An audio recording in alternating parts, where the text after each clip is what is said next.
Hi, I'm Dr. Kit Weathers, and it's time for the Root Tip of the Week. But before we get started, let's reach into the top hat for the magic illusion of the week.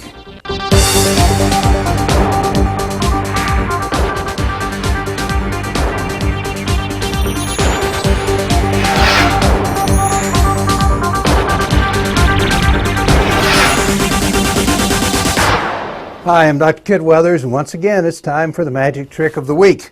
Today's root tip of the week involves paper, so let's use a piece of paper for our magic trick. Naturally, I'm going to get a shameless plug in here, come to my root camp. But what I'd like to do is roll this up into a cylinder. Then I'm going to take the magic cylinder that has my picture on it, and inside there we're going to place, wait a minute, I seem to have forgotten how to do this. Let's look under Magic for Idiots and look this trick up just to be sure I get it right. Got the cup here, there we go. Oh, okay.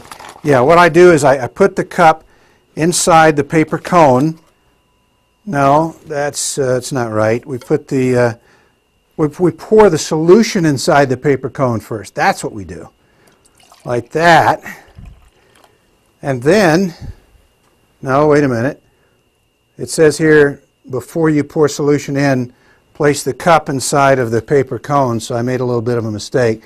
But it actually is not a big mistake because, and there's no fluid anywhere except in the glass, of course. And we'll enjoy a nice glass of Coca-Cola. Would you like to know how that's done? Let me show you the secret. To learn the secret to this and other magic tricks in this series, go to EndoRootCamp.com. Okay, I'll come right to the point. Today we're going to talk about paper points.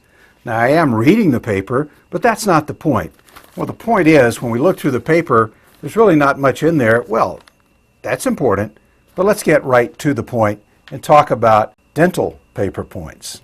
Okay, today we're going to talk about the lowly paper point and some of the things you can do with a paper point other than just dry the canal. Here's a great way to use the paper point to control hemorrhage. Take a Gates Glidden number 3 and drill around to create some filings, dentin filings, and take the paper point to kind of tamp those filings down into the apical region. And that will almost instantaneously stop the bleeding in most cases. Try that, I think you'll enjoy it. Another way to control hemorrhage would be to take your paper point, dip it in a little super Oxol, and that will almost instantly control bleeding as well. Just slide it in and maybe leave it in the canal for 30 seconds or so, and most of the time you'll find that the bleeding is under control. Superoxol, incidentally, is 35% hydrogen peroxide, usually used for internal bleaching. Let's think for just a minute about why the tooth might have blood coming out of the root canal. One of the reasons would be if there's some tissue left in that you didn't get out, and that's very simple to fix. Just go in with your rotary files and clean out the rest of the tissue, and then that bleeding will stop. But if you've overextended, which is the most common cause of bleeding in the root canal, then you have to realize two things.